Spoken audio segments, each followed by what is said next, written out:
everyone is talking expeditions these days. More and more cruise brands, experience brands are coming out with them. And how do you determine which brand is right for you? Today, we're talking with Seabourn to understand the Seabourn expedition difference.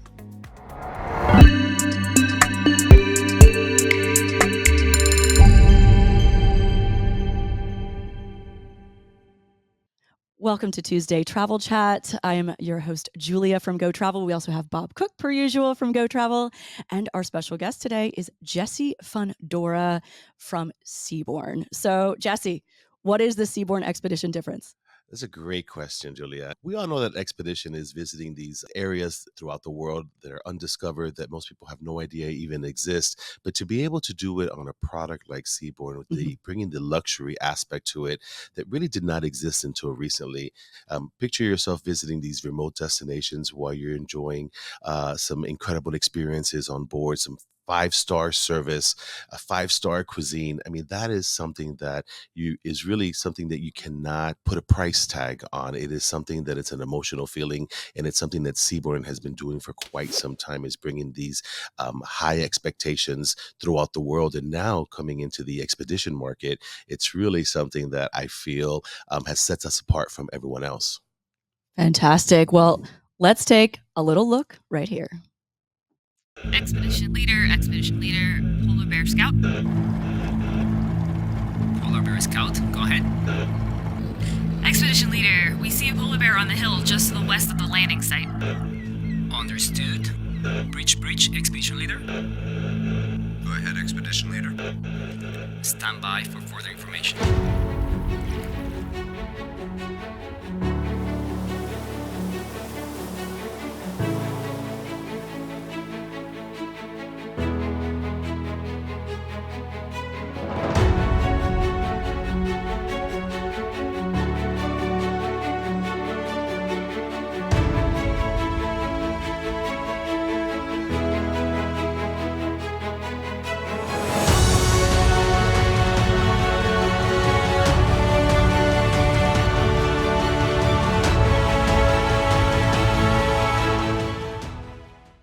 That was a great introduction to the world of Seabourn Expedition. Absolutely. I'm looking forward now to talking more about into depth of what your product is, so that we can get our clients on board. Yeah. So take us through, Jessie. Let's hear it. Absolutely. So for Seabourn Expedition, there's a lot of questions.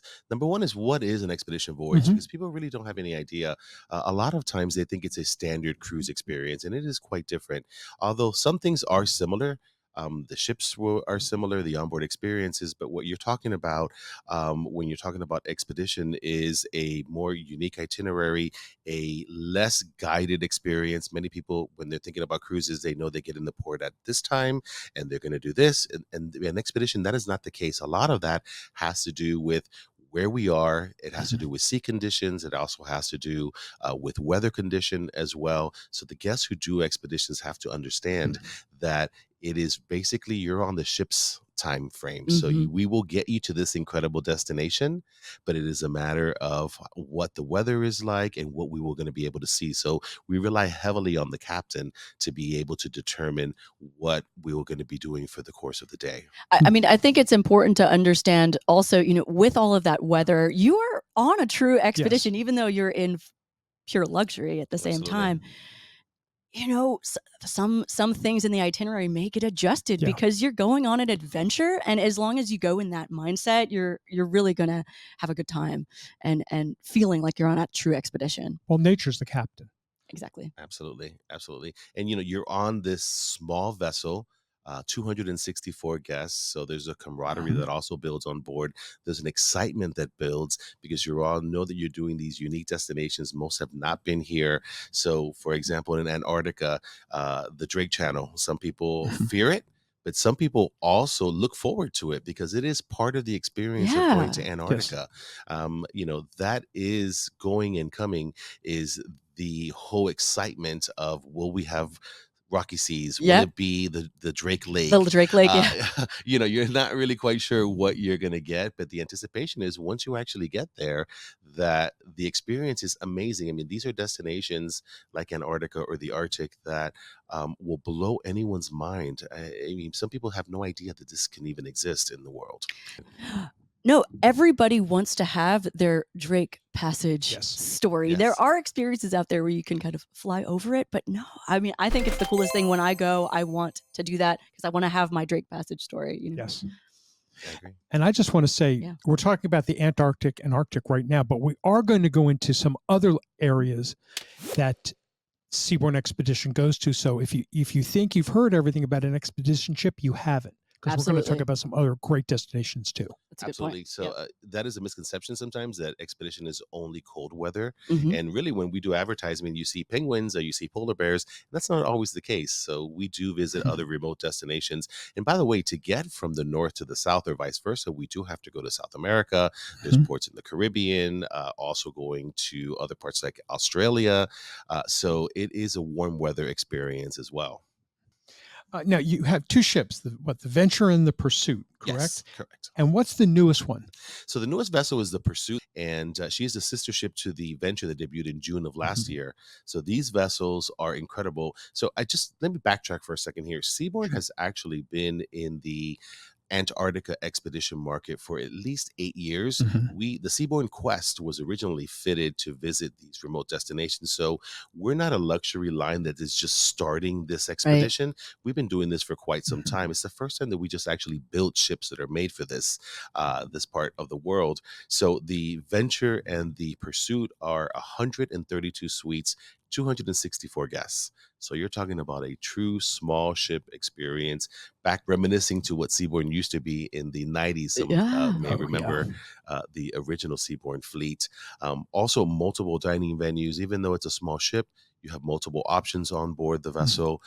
It's a P6 polar class, which just simply means that the ship can navigate through light ice in the Arctic as well as in Antarctica, in the Arctic, I should say. Another big thing that I love about these vessels is 30,000 square feet of open deck space. And what we realized is that guests don't always get off every single day. So to be able to have this so much deck space, a 360-degree view with these destinations. So maybe you want to get off while your traveling partner wants to stay on board. That's not a problem. They can stand anywhere on the ship and get incredible views as well. And of course, the last thing is because we are in very environmentally sensitive areas, the ship is environmental compliant. So, for example, we don't the anchor we use GPS positioning. I was going to ask about that. Absolutely. So the ship is always stable, but without using the actual anchor. There's no plastic products on board the ship as well. How many crew does the ship hold? So the crew itself are about 107, 108. Okay. So it's almost That's a good ratio. Absolutely. So you have a good ratio. You have a boutique style experience on board. So if you're accustomed to boutique hotels and like that one-on-one service, that is what Seabourn is able to offer. And I remember years ago when people go on expedition ships. Okay, 7:00, we're going to bed. There's nothing to do on the ship. I understand Seabourn has changed that modus operandi.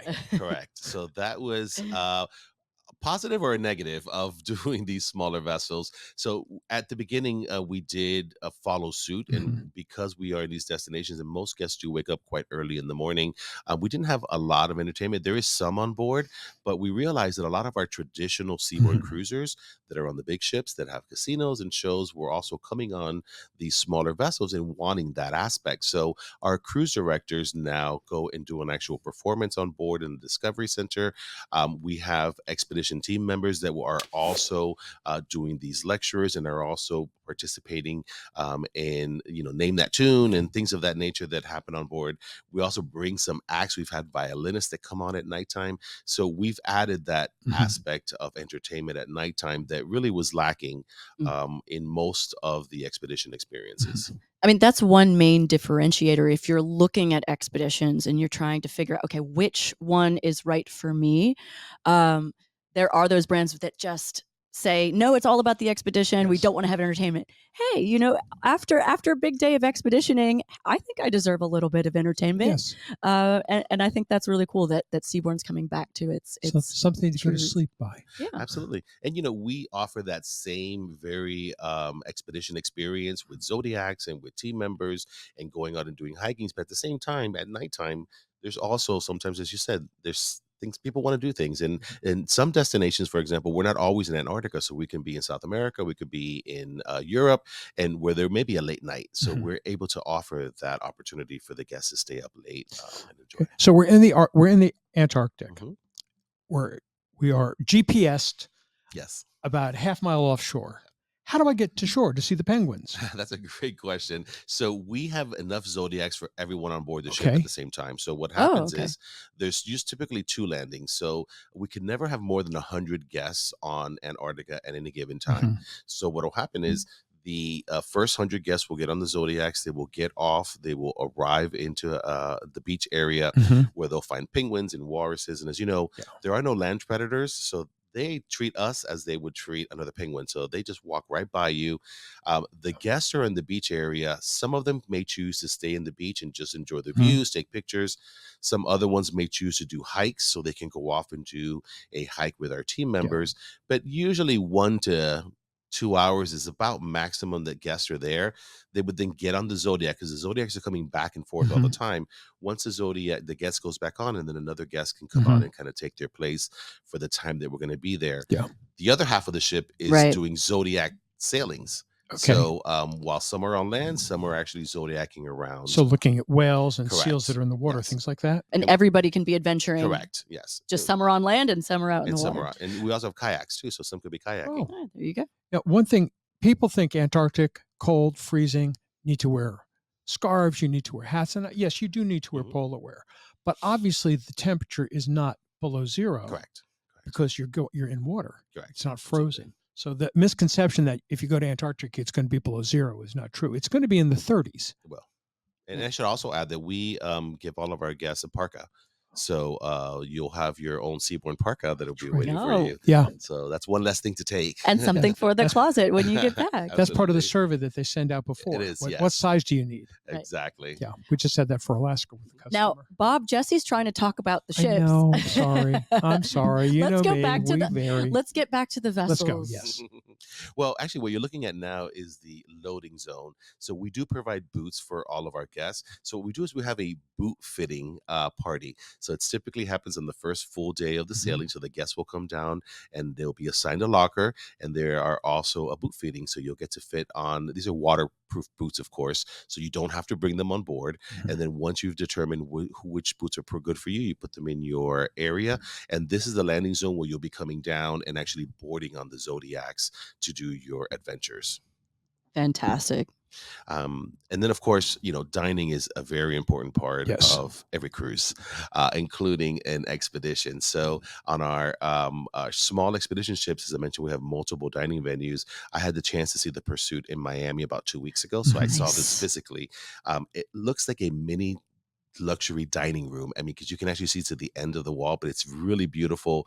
It can accommodate all 264 guests at Wow. any given time as well. So it's really just a spectacular room.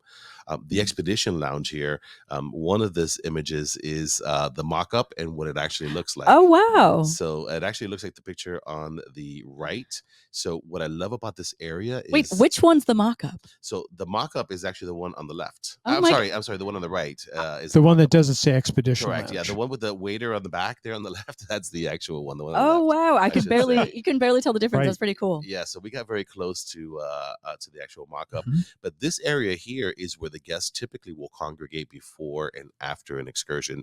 So here you can grab a cup of coffee, you can grab a cocktail. It's a wonderful room that also has 2 working fireplaces as well, so it keeps it nice. So is that the waiting area to yes. get off Correct. to go ashore? Correct. Yes.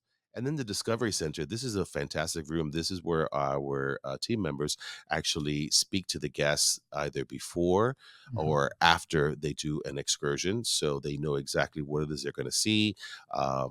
We also have Cineflex cameras that are mounted to the front of the ship. So I had one of my colleagues that was on recently. Yeah. And you were in Greenland, and there were some polar bears that were a couple miles out, too far away for us to actually see. But the Cineflex camera was actually able to focus and take a look at the polar bears. And we had our polar bear expert up there with that big screen showing that image and talking about what we're looking at. Wow. Is it a male, a female? And that image is also beamed into the suite as well. Oh, very cool. And these team members are actually specialists, They're aren't specialists. they, in whatever destination you're going to? Absolutely. There are 24 expedition team members that are with you all the time, Mhm. That's cool. guiding you. And yes, so Wow. they do That's presentations. one for 11. One for 11 Can you guests. believe that? That's amazing. Wow. And they engage with you also during the course of the cruise. So they'll be sitting down with you for dinner. They are just kind of walking around the ship. So they're not very elusive. You don't just see them for the excursion and then they go away. They're very much integrated with regular guests. Wow. And I mean, I was looking at the observation area. Again, this Yes. is a trip that you go, no matter where you're going in the world on the expedition, you come back with a bucket of knowledge Yes. because you experienced it and you're learning each and every night over cocktails, of course. Absolutely. But you're learning and you're really growing and getting to come back with some really great knowledge. And And you have- pictures. Yeah. You have experts that are talking to you. You also have other crew, other guests that are on there as well. So you're sharing these experiences as well. How many, I know we're talking about the ship, but how many of your passengers are repeat Seabourn Oh my guests? goodness, quite a bit. So typically we're probably getting anywhere between 30 and 40% will Wow. be past guests. Wow. Because these ships are new, most guests do want to experience the new vessel. True. So you'll get a lot of crossover. So even if they may not be considered as expedition Yeah. people, they will want to come on to see the actual ship. With the comfort of knowing it's done by Yes. Seabourn, they know that what to expect, right? That Yeah. they're not going to throw them into the cold. We're not, You're so going to no. get that full service. Absolutely. The ship Absolutely. collectors. The ship collectors, exactly. So just moving on here, this is the Colonnade with a second dining venue. Obviously, there's outdoor dining here as well. It is heated, so don't worry about that. So whenever we're in cold climates, we're able to dine outside as well. So just Nice. again, adding a different concept and a different venue on board the vessel. And this is the inside of the actual Colonnade that serves breakfast, lunch, and dinner here as well. Now, I love the square. The Seabourn Square is unique to Seabourn, and this is what we like to say the living room of the ship. Okay. So we, unlike other ships or front desk at a hotel, we have no actual front desk. Okay. This whole area is where you'll find our crew members. Okay. So when the guests want to speak to a crew member, whether it's about the internet or whether it's about an excursion, they would come down here, and it's a living room where you get to wait, and then you get to speak to them. It's also a coffee bar, our gelato bar. And yes, we have gelato in Antarctica as well. Is all located down here. There's also a little mini library. And it's just a great warm room, and it's really signature to Seabourn. So that's where guests would check in when they walk onto the ship. Typically, yes. They would either check in there, or if they had any questions, they Yes, would come okay. down to this part of the ship. This is one of my favorite rooms that I got a chance to see when I was on board the Pursuit. It's kind of tucked away all the way in the front. It's the bow lounge. And the bow lounge here, you'll find a lot of our team members, because if you look all the way in the front, they're actual navigational instruments that are Yeah, there. I was going to Oh, say, wow. what are those screens? Those are pretty cool. You get to play with them. So you can actually sail the ship. You can actually do that. But it does to give you the weather forecast. It shows you exactly where the ship positioning is. If we're up in the Arctic, it'll give you the idea of if we'll be able to see the northern lights that day. So Oh, it's a very neat. great area for those wannabe captains Yeah. to come down here and enjoy the space. A little Yes, interactivity. just a little bit. And I should also Fun. mention that all of these lounges have access to the deck. So because we're in these areas where the captain can say there are beluga whales breaching on the port side, on most cruise ships, you'd have to walk out, get to the elevator, and it's a Yeah. long trek. Mhm. On us, every public room has a door that goes out to the deck. Oh, wonderful. So you can be up in the club and be enjoying some sushi, and then pop right out and see what's going on outside the ship as well. And by the way, he mentioned sushi. Yes. So a nice little Seabourn touch there. I love that. Absolutely. So on our larger vessels, we have a sushi restaurant, but on the smaller ones, we do feature sushi in our lounge as well at nighttime. So it's another dining venue. So if you chose not to have dinner in the main restaurant, you can just come down and enjoy some sushi. I love it. So this is on the top of the ship, beautiful Constellation Lounge. This is where most of the guests will congregate at Mhm. nighttime to enjoy a fantastic cocktail and some great views. And we would not be Seabourn if we didn't have a fantastic spa. Yes. You know, we have Mhm. a great partnership with Dr. Andrew Weil. So we have an Oh, I Andrew know. Weil Yeah. health and wellness spa on board the ship. And these are actual images. So you know, after you do the polar plunge, you can actually come up to the sauna here and enjoy the views as well. Well, I think talking about the spa, this is a good moment to talk about kind of how active, what shape do you need to be Sure. in to take an expedition? Because for some people it sounds kind of scary. Sure. What level? That is another I'd say unfortunately misconception that you need Yeah. to be super fit or you Mhm. have to be very young to do these excursions. That is really not the case. You know, at Seabourn, it's as active as you want it to be. So the Zodiacs, for example, when we're actually boarding the Zodiacs in the landing zone and the Zodiacs are even with each other. So you just Mhm. basically have to walk right on. You don't have to climb into a Zodiac. Getting off the Zodiac as well, there's a little step ladder that we put on there so the guests can get off. Okay. You can choose to do a 10-mile hike if you wanted to, or you can just choose to stay on board the ship or just stay on the shore side Mhm. and enjoy the view. It really doesn't matter what type of physical shape you're in. Mhm. Handicap accessible as well. We have handicap accessible suites that are available. It's a little bit of a challenge for the submarines that we'll talk about in a bit, but for Mhm. everything else, it should not be a problem for our guests. Oh, we were talking with my mom Yes. beforehand, who's in her 70s. Okay. And after her expedition experience, she'd said, "Hey, I think telling people that you have to prepare kind of like you're going on a ski trip, Yeah. not Yeah. for the actual skiing, but for all the we're Floridians. Yes. Okay. Yeah. Of The sweater kills Yes. us. yeah, you know, when you're a little bit older, having Yep. all this extra weight of all of the jackets and then actually maneuvering in and out of that Zodiac, there's a little bit Sure. level of activity that you might not normally be used to.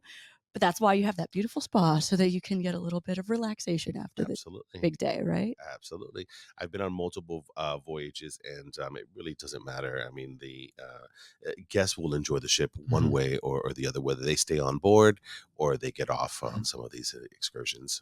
You know, we were talking about the all-inclusiveness Mhm. of this. However, there are a few exceptions to that inclusiveness, and I think the spa is one of them, correct? Correct. So on the expedition side of Seabourn, it is the excursions are included.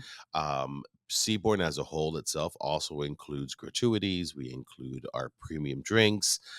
Virtually everything is going to be Mhm. included on Seabourn, but the spa would not be one of those. That's what you use your credits Mhm. for on Yes. that. And while we're talking about the excursions, there's no pre-planning really, not majorly, except for if you want to do a kayak. Correct. So it's not like, well, do I zip line today or do I? So Depending it's on where you are, I guess. Absolutely. So Right. it's destination driven. So if Mhm. we're in Antarctica or in the Arctic, aside from kayaking, zodiacking, maybe going on the submarine, there isn't much on the way of excursions. But when we do visit other destinations like South Pacific, or when we're doing South America or in Europe, Mhm. and then there would be traditional. We have complimentary excursions, but if we work with a third party, there may be other Mhm. excursions that they would be charged for Sure. city tours and things of that nature. Okay. Gotcha. So there's a little bit of pre-planning that you might want to do as far as excursions, thinking about what those things you want. So again, just talk to your travel advisor. They'll walk you through depending Mhm. on the itinerary that Yes. you're working on. Yeah. Absolutely. Okay, great. So I want to show you the suites. So this is what we call our introductory suite. You can get comfortable in That's it. I hard. think we That's could very hard. I think it'd be all right. It's a sacrifice, but this is about 340 square feet with a balcony. The ship is an all veranda vessel, Mhm. so it's very comfortable, very luxurious. The bathrooms are huge. They're separate tub and shower with huge Wow, that's sinks. big. That's good. Walk-in closets. I mean, again, you're getting the Seabourn luxury Right. in these remote Mhm. destinations, and Wow. that's what we bring to the party. You know, talk about the closet and Mhm. things. What typical clothing should people bring? And I know it's based on the destination, but this is not a formal wear cruise. You don't need a Correct. tuxedo. You do not. So on Seabourn, we offer one formal night every 7 days, and that's in the main dining room. Mhm. We will not. If you chose not to bring the formal attire, you can dine in the Colonnade, or you can go up and have the sushi. Mhm. So we won't force you to dress up every night, but it is an option. Some of our traditional guests Yes. do enjoy it, and you may be on and see gentlemen with jackets and ties every single night, and you may see some with polo shirts and with dockers or with dress pants at nighttime. So there's a wide variety of dress attire. Yeah. So for the people that's part of their cruise experience, that's part of their vacation experience, is getting to dress up a little bit. You can if you'd like Absolutely. to, but it's not required. It is not required on Seabourn. awesome. Absolutely. It was much more formal back in the day. So this is the Panorama Penthouse now. We've changed the name because it became so popular.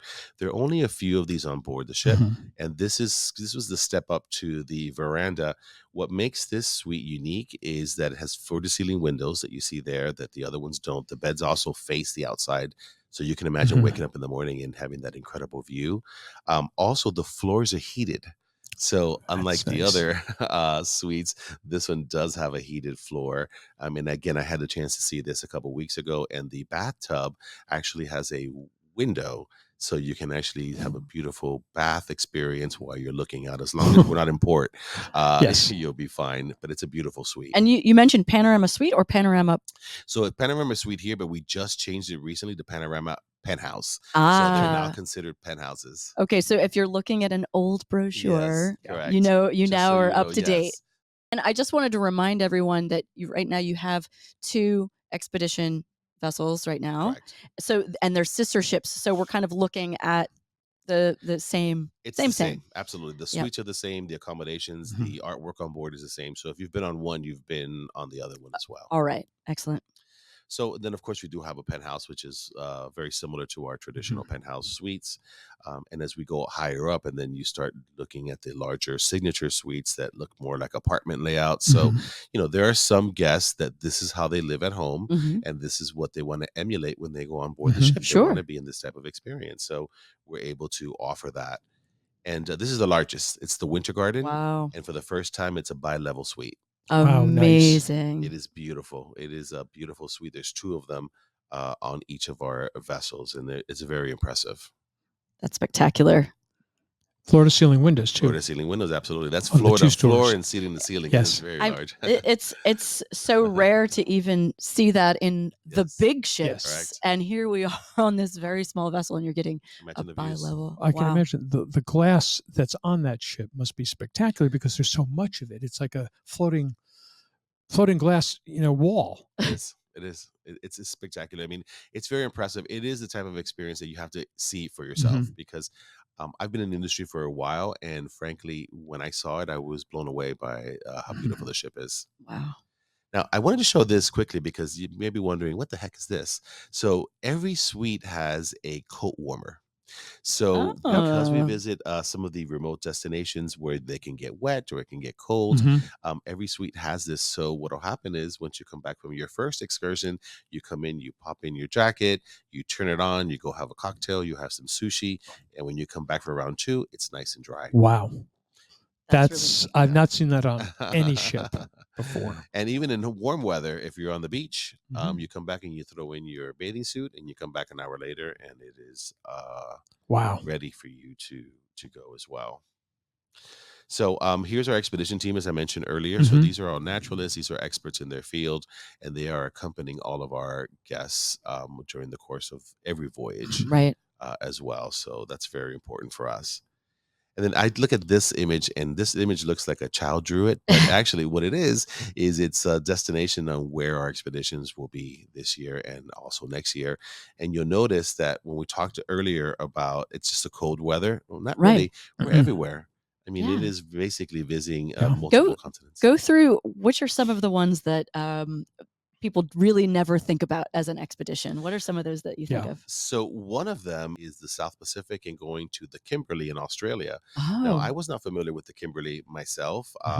And I won't say it's Galapagos, but it is a very untouched area of northwestern Australia, from Broome Yes. down to from Darwin to Broome, Mhm. and there are some incredible tidal changes, incredible waterfalls.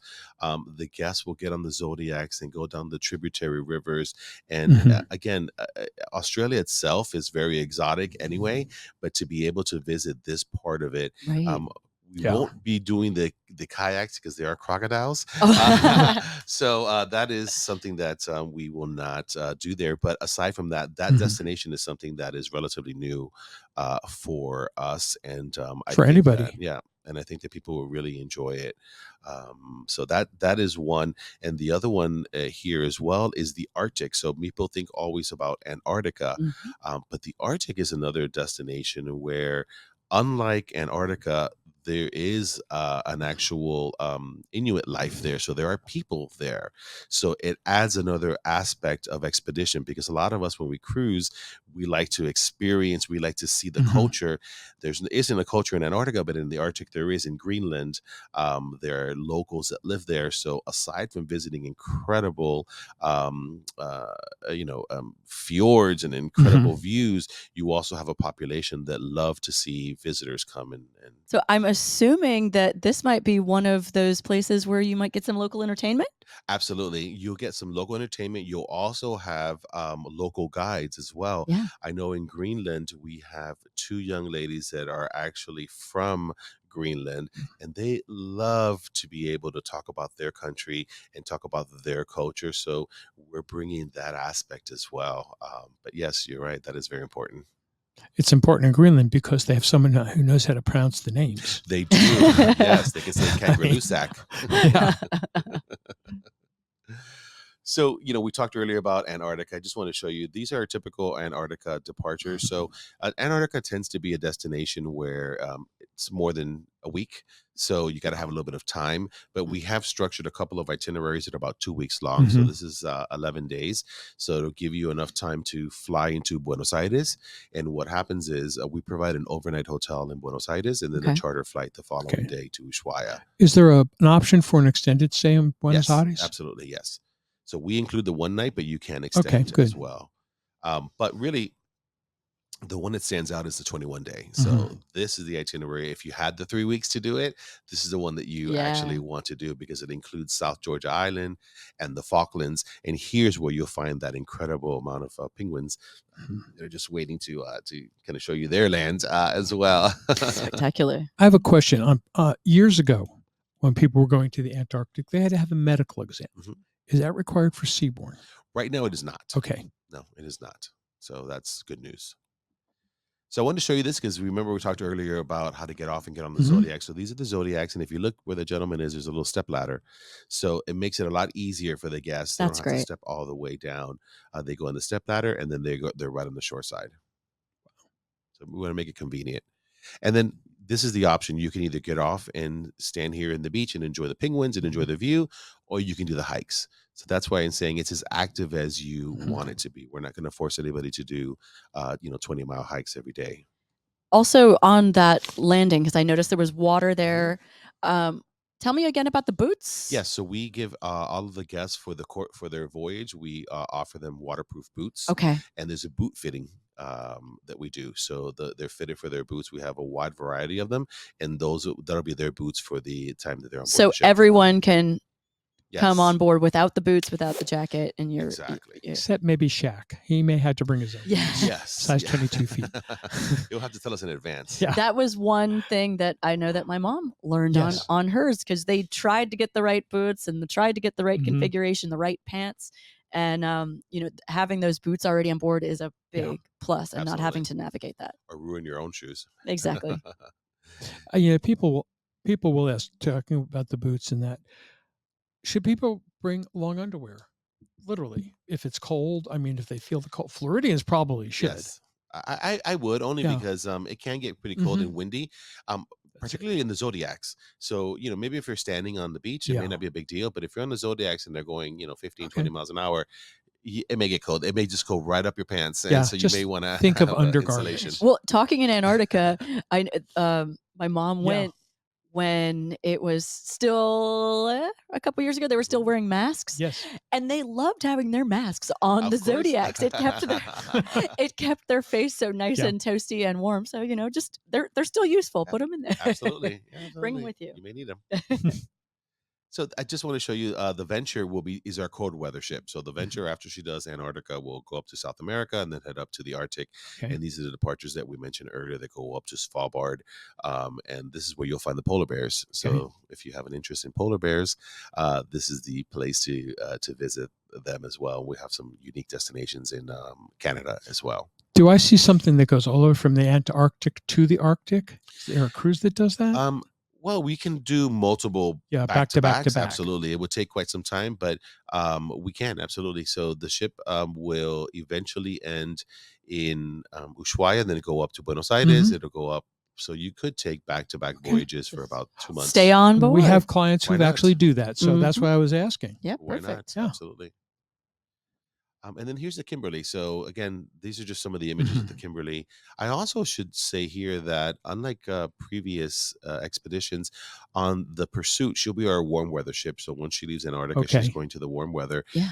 We're also going to have a dive master on as well. Okay. So if you're a diver, we'd love to welcome you on board in South Pacific.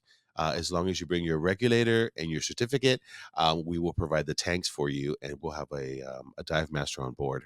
I know someone who could use that. Oh, very good. So think about that. Who loves Seabourn? Who's doing Seabourn? Oh, well, this is the opportunity. And these are the departures in the area, the 10 days for the Kimberley from Darwin to Broome again. So just beautiful. If you've been there and done that, chances are you haven't been to the part, Kimberley, of the world. So I want to talk quickly about our submarines. Yes. So this always gets people's attention. And I always ask the question, and half the room says they do it, and the other half room says they won't do it. Sure. So what would you do? That's my question to you. So for the submarines, we have 2 6-person submarines on board the vessel, and we've been using it since last year on the Venture. Now, what we did notice is that it can't be used everywhere, and it is similar to the expedition experience. It's dependent on weather and on sea conditions. Right. But once you do get a chance to do it, it can go as deep as 1,000 feet and see some incredible views. So we're not just enjoying the top, we're also enjoying the bottom as well. It's about a 45-minute experience, give or take. Now, that does have a cost. Yes. So the cost here does vary depending on destination. So I know we use it in Antarctica. We'll be using it probably in the South Pacific as well, because there'll be some. I can imagine. Yeah, it'd be beautiful. Yeah. And would you be able to tell us a little bit more on, how that decision making goes? Who's making that decision? Is it between the captain and another team of people that are looking at that? It's between the expedition leaders and the captain. So the determination is made depending on how the sea conditions are, because the way that it's launched is you have to get on the Zodiac. It's about a mile away from the ship. Oh, okay. So you're on the Zodiac. It takes you out to the submarine. Then you have to, if you look at the top, you have to climb in like on a pool. So you do have to be a little bit more active here. For guests that have some difficulties, this may be a bit of a challenge. But you would come in from the Zodiac and then kind of go into the actual submarine through a small little platform on top. How many people on board? 6. So you have 3 and the driver. It's really determined by the sea conditions. If the swells are too high, if it's too dangerous, and then obviously we'd never put the guests or our crew members in any kind of type of danger. But that's on a day-to-day basis. So if you sign up for it, it's not guaranteed, but when it does become available, depending on where you are on the list, you'll get the opportunity. Very neat. Where do they keep it? So they keep it tucked away on the top. Actually, they keep it on the top of the ship. So it's actually, so a crane lifts it. Correct. So you see it here, it's actually crane lifted down. Fascinating. Yeah, it really is. It's the next level of travel. I mean, we're seeing everything, every continent that's available. Right. So now it's the next thing is seeing what's under the ocean. Right. It's again for the collectors of unique experiences. This is a great unique experience. Absolutely. And then, of course, we have our kayaks. So we have about 30 kayaks. There is a charge for the kayaks here as well. We have a kayak master. Okay. So the kayaks are double kayaks. The master will go out in the morning and kind of figure out exactly what the landscape looks like. and then we'll offer the guests to come out and do the kayaking as well. So, imagine kayaking in Greenland, kayaking in Antarctica or in the Amazing. Arctic. I mean, it's not Right. just in your backyard, it's in these incredible destinations as Yes. well. And then we have a great partnership with Hallie Henson. They're the ones that provide our actual parkas Yes. for our guests. And then these are just some of the sweet things that we offer on the ship. So every suite has a pair of Swarovski binoculars that the guests can use during the course of the voyage. Oh, wonderful. So they're out. Our team members are actually using them, and the guests can use them as well. Another thing you don't have to pack. Another thing you don't have to pack. Absolutely. A little beanie hat. We talked about the mask Yep. earlier, but there's a little beanie mask, and that the guests can take a wet bag as well, so they can put whatever they choose, their phone. Right. And then, of course, since we don't have any plastic on board, they do have a water bottle that they're able to refill. There's multiple water bottle refilling stations throughout So you're the not ship. You're not having to go find a bottle of water Correct. somewhere. Correct. You can fill in a number of spots. Number of spots as well. Yeah. And then I just love this quote. It says, "Traveling, it leaves you speechless, then turns you into a storyteller." And that really, I think, sums it up on the True. Seabourn experience. True. Now, most importantly, Bob, I think we have some special offers and some deals Yes, we that do. if you are getting inspired for your next expedition with Seabourn, let's talk about them. So first of all, we do have a limited time offer, thanks to Jesse and his Yes. team. So talk about the limited time offer, and then Bob's going to talk about some other select sailings. Yes, thank you. Absolutely. So although we are an inclusive product, it is great to have a little bit of shipboard credit for you to use on things like maybe from the wine cellar if you wanted to purchase a specific bottle of wine or some champagne. So we're offering a $300 shipboard credit per suite for a limited time on all voyages, whether it's expedition or our traditional cruise experiences. And you can see details in Yes. the description on that. Jesse, can that onboard credit be used toward a submarine experience? It can. It can be used towards excursions. The only thing it cannot be used towards is the casino. Okay. And that's it, really. Fantastic. And then on top of that, Bob. Well, on top of that, we have some wonderful Go Travel exclusive sailings where we've also negotiated an extra $500 onboard credit Per suite. per suite. So on certain sailings, you're going to have $800 altogether to spend. And Jesse, what does the price of the submarine vary?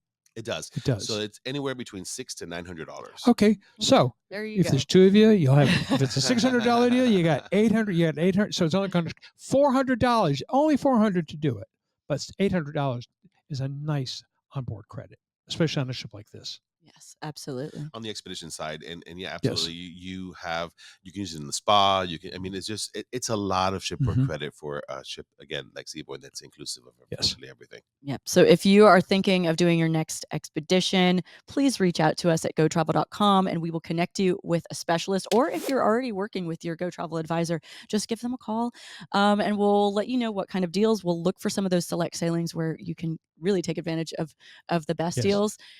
If you realize, hey, expedition's not quite for me, I want my traditional ship, we also have some really great deals for Seabourn around the world. So give your advisor a call or reach out to us at gotravel.com. And when you call, remember to make it say, I saw the video.